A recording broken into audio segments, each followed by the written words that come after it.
This is a talk on the importance of the node in synastry. In astrological tradition, the moon's nodes are associated with soul growth. The north node has been thought to represent, by sign and house, the nature and area of life experience in which the greatest level of soul growth can and should take place in one's life. The south node by sign and house is said to represent the nature of, and the area of life experience that is comfortable, a place that one retreats to under or rest because of the soul's familiarity with those dimensions in experience, ostensibly from past lives. The moon's nodes are called the dragon's head and tail in Western astrology and Rahu and Ketu in Vedic astrology. The word dragon is etymologically derived from the Greek word drakon, which means large serpent.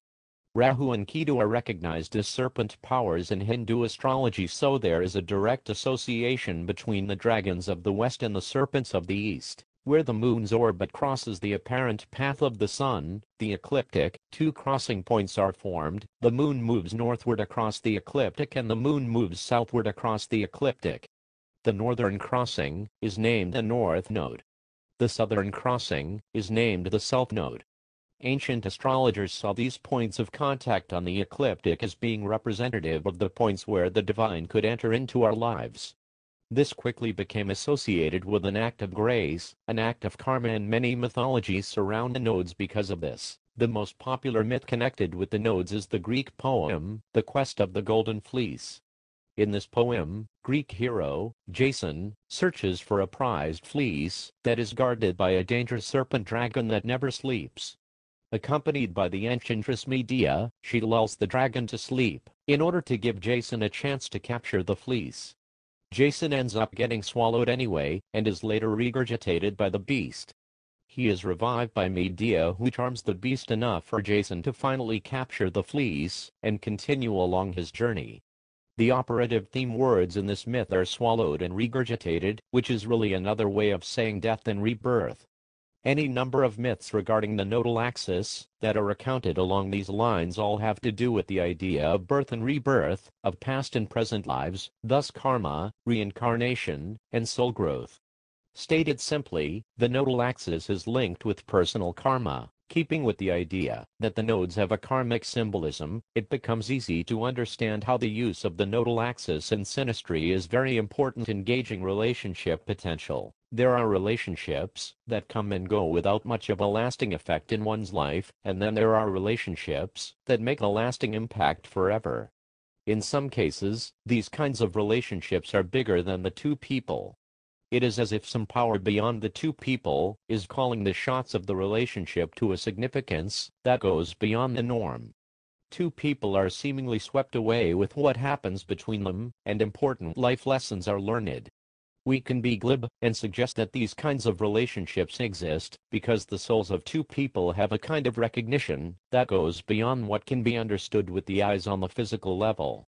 Whatever the reason might be, there is simply no question that there is major relationship potential suggested when the planets or an angle of one horoscope makes contact with the nodal axis in another horoscope, because the lunar nodal axis is the symbol of the moon's, female, intersection with the sun's, male, apparent path around the earth, ecliptic, and because of the association with birth and rebirth, thus past lives, we see it as being a very primary symbol to be used in synastry.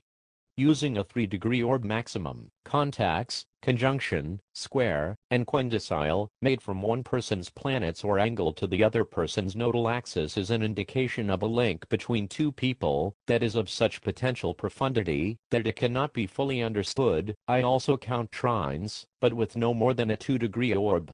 We assume that the relationship has strong karmic implications about it that heavily impacts the lives of the two people in the relationship. As an astrologer or anyone sophisticated enough to analyze a horoscope, the very first thing you should look for in terms of grand, meaningful potential between two people is whether or not the planets or an angle of one horoscope is closely conjunct, square, or makes the important 165-degree aspect called quindecile to a planet or angle in the other horoscope. This is the most important indication of ties between two people that you are going to find. The traditional synastry that you will find regarding Venus-Mars aspects, Sun-Moon, etc., are icing on the cake. If you find a lot of the traditional ties with a strong nodal contact between two people, and the people are interested in each other, the chances are high that the relationship can develop into something of substance that has lasting meaning to both people. Lasting meaning is no guarantee of success.